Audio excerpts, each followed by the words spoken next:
The apostles traveled far and wide, preaching Christianity and converting the masses. But while we know about their lives, what about their afterlives? Turns out they stayed just as busy.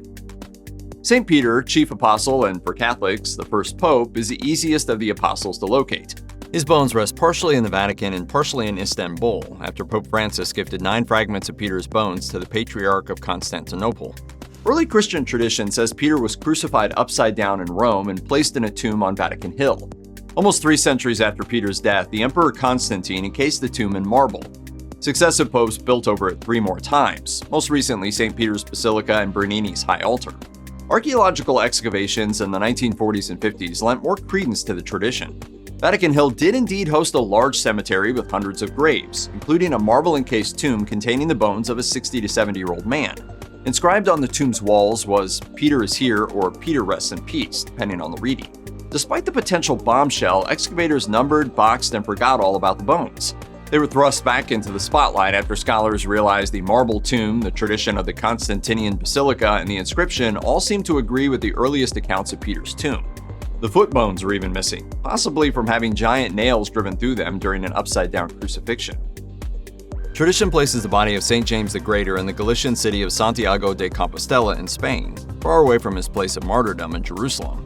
According to Acts 12:2, King Herod had James beheaded by sword. The rest of the apostles' journey relies on oral tradition. Before his execution, St. James reportedly preached in the Iberian Peninsula. After his death, legend says his body was brought to the region of Iria Flavia in Galicia, either miraculously or by his disciples, and buried in the forest with 2 of his followers. By the 8th century, this was a well-established local tradition. But while tradition dictated the apostles' remains were somewhere in Galicia, no one knew exactly where, until a hermit claimed to have received a divine sign telling him the location of the tomb. It was there that the incomplete skeletons of 3 people were found. Asturian King Alfonso II built a church there, which eventually evolved into the current Cathedral of Santiago de Compostela, the end of the famous pilgrimage route. The bones lie under the cathedral's main altar for veneration. St. Andrew is kind of everywhere. After Jesus' crucifixion, Andrew preached in Eastern Europe and the Balkans, most significantly founding the Patriarchate of Constantinople, the center of Greek Orthodoxy. For his troubles, he was crucified in the Greek city of Patras, where his followers buried him. His long journey was just beginning. From Patras, Greek Orthodox tradition teaches that Emperor Constantius II reburied Andrew in Constantinople in 357. There, he started to get split up. In the late 800s, Emperor Basil I had Andrew's head removed from Constantinople and taken back to Patras, where apart from a brief trip to the Vatican, it remains. Sometime in the intervening years, tradition says a monk named Regulus hid some of the saint's bones, including some of his fingers, a tooth, and a kneecap after a prophetic dream, then sailed away with them until he shipwrecked on the Scottish coast. These relics were destroyed in 1559, but were replaced in 1879 by a donation from Amalfi. They currently rest in St. Mary's Catholic Cathedral in Edinburgh. Contained within are relics of our national saint. What was left of Andrew's body, meanwhile, lay in relative peace for hundreds of years until 1204, when the Fourth Crusade sacked Constantinople, exhumed his remains, and took them to the picturesque Italian town of Amalfi along with some other deceased saints. So where is St. Andrew today? Well, right here, and thanks to ongoing gifting, a few other places as well. St. Thomas's body also rests in many different places, a reflection of the apostles' long journey from Jerusalem across the Indian Ocean and Central Asia, and eventually to martyrdom near the Indian city of Madras, now Chennai. Tradition says he was speared to death and buried under today's Catholic Cathedral Basilica of St. Thomas in Chennai.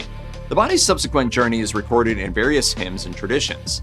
St. Ephrem the Syrian, writing in the 4th century AD, recorded that the body was transferred to Edessa, in the region of modern-day Şanlıurfa, Turkey.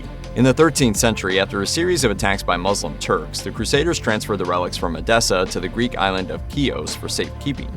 Local tradition says that the apostle's skull is still there. The remaining relics found their final resting place in 1258, when Italian commander Leone Acciaioli visited the tomb and saw a halo around the bones. So he decided to transfer them to his native Ortona in Italy, along with the apostle's tombstone. This set of remains lies under the altar of the Cathedral of San Tommaso di Ortona, where they have survived natural disasters, a French siege, and a Turkish sack. In a final twist to the story, the Vatican sent part of St. Thomas's arm back to India, where it is housed in the Aze Code's Martyrdom Church. The remains of St. Philip are kept in Rome's Church of the Holy Apostles, their final resting place after a long journey from Turkey to Italy. Apocryphal or non-canonical scripture accounts hold that the apostle was martyred by being crucified upside down in the city of Hierapolis, the remains of which still exist near modern-day Pamukkale, Turkey.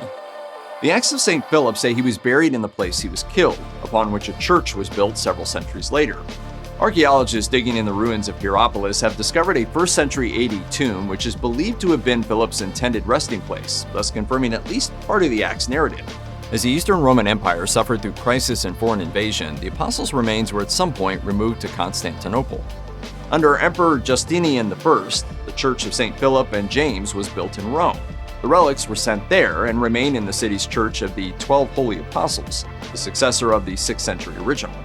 The Orthodox monastery of the Holy Cross in Cyprus, however, claims part of the skull remained in Constantinople until the 13th century, when it was taken to the village of Arsos on Cyprus. Given the difficulty in tracing the provenance of medieval relics, it's impossible to determine which set of relics, or both, is the real thing.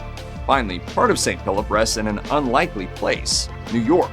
In 2019, Rome presented a piece of bone to St. Philip the Apostle Parish in Cheektowaga. This remarkable remain is a tiny sliver of bone from the right foot of St. Philip the Apostle himself. St. Matthew the Evangelist's purported body rests in the cathedral of the Italian city of Salerno, but no one knows how it got there. In fact, virtually nothing concrete is known about what the apostle was up to after Jesus' resurrection and ascension. After these two events, early Christian writers claimed he first preached among the Hebrews before traveling to other regions. He was eventually martyred, but the details on how and where vary. After his martyrdom, St. Matthew was likely buried, and then in the 11th century, and again, no one knows why or how, the saint's alleged body arrived in Salerno. The city's bishop had the body laid in a crypt, which pilgrims still come to venerate today. St. Simon the Zealot is a tough one to pin down. Reported relics of his body are found in Rome, the breakaway region of Abkhazia on the Black Sea, France, Germany, and Iraq, which matches up with just how many places he is alleged to have preached in. Accounts of St. Simon's post-ascension life place him everywhere from Britain to Iran, with just as many versions of his death. Some say he was crucified, Catholics believe he was sawn in half, and St. Basil the Great claimed he died peacefully in the city of Edessa. Regardless of how he died, his purported remains somehow found their way to Rome, where they were laid to rest in St. Peter's Basilica, while a handful of other pieces of his body are scattered around the world. Most recently, the Nova Afon Monastery in Abkhazia received a single particle of the body encased in a medallion as a gift from Germany. The body of St. Jude poses the same problem as St. Simon. One tradition has it that he was clubbed to death for preaching Christianity in Armenia. Ironically, the tradition of the Armenian Apostolic Church says he was martyred in Beirut instead. Whichever one is true, it's likely that he was buried where he was martyred, as was the practice of the time. As with St. Simon, St. Jude's body found its way to Rome, although its journey is slightly better documented. The remains, today consisting of arm bones, were reportedly taken from either Beirut or Armenia under the Emperor Constantine around AD 333 and deposited in the old St. Peter's Basilica. When the current basilica was built, the relics were interred alongside the remains of St. Simon underneath the altar of St. Joseph, where they remain today, although they are occasionally loaned out to churches. St. Thomas the Apostle Parish held a viewing of the relic of St. Jude this evening. After the resurrection and ascension, St. Bartholomew preached Christianity in the Caucasus. He was martyred in the then Armenian city of Albanopolis, likely near modern-day Baku, Azerbaijan. While his followers buried him there, the exact location is unknown, but the church built on the site of his death, which the Soviet authorities destroyed in 1936, would have been a good candidate. After nearly 5 centuries in Albanopolis, the Eastern Roman Emperor Anastasius transferred the remains to the fortress of Dara in modern-day Turkey.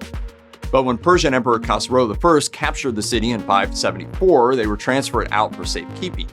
Legend says Persian forces captured the chest of relics and dumped it into the Black Sea. According to tradition, the body miraculously floated with the currents to the Italian island of Lipari. The local bishop stored the relics in the island's church, where they remained until the mid-9th century, when they were moved to their current resting place in Benevento, Italy.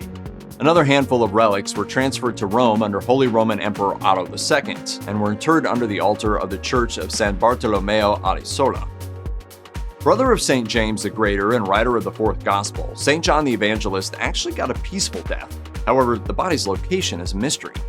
The place where Emperor Justinian eventually built the Basilica of St. John in Ephesus was recognized as the correct site of his burial, but legend has it that when Emperor Constantine attempted to recover the relics in the 4th century AD, he found an empty tomb. The only relic potentially attributable to St. John is a tiny 6th century ampule containing ashes found near the Bulgarian city of Burgas. Catholics have traditionally believed that the relics of St. James the Lesser rest under the altar of the Basilica of the 12 Holy Apostles in Rome, having been brought there from Jerusalem. Tradition says he was arrested and handed over to the Romans, who then executed him. His disciples buried his body in a tomb under what is today the Armenian Apostolic Cathedral of St. James the Lesser, located in Jerusalem. Around AD 572, the apostles' remains were brought to Constantinople and then quickly transferred to Rome so they might rest in the Basilica of St. Philip and James, the predecessor of the Basilica of the 12 Holy Apostles. However, a 2021 study published in Heritage Science concluded that the bones attributed to the apostle actually dates to the 3rd century AD, whereas one would expect a 1st century date.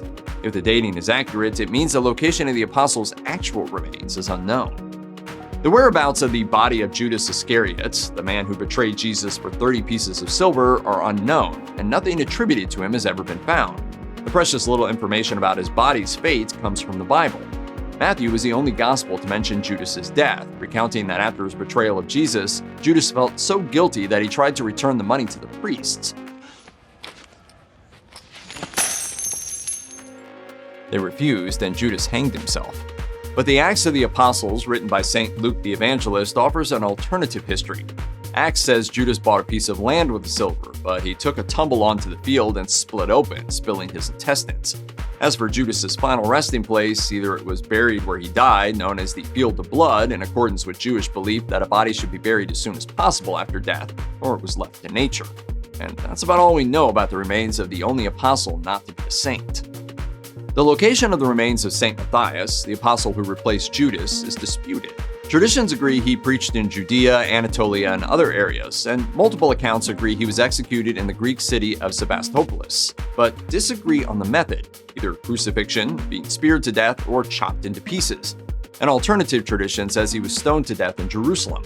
These discrepancies make tracking the body down nearly impossible, since Christians disagree on his burial place. St. Helena, mother of the Roman Emperor Constantine, believed he was buried in Jerusalem, as she transferred his relics from there westward. Those remains were split between Rome, Trier, Germany, and the Church of Santa Giustina in Padua. Catholic observers, however, noted she may have confused the apostle with St. Matthias, Bishop of Jerusalem, a man who died years later around AD 120. If St. Helena confused the two men and the relics in Europe do not belong to the apostle, there is the possibility they're somewhere within the region once known as Colchis. This tradition might make sense considering the apostle preached there, but how his body got there, if it is there, is a mystery.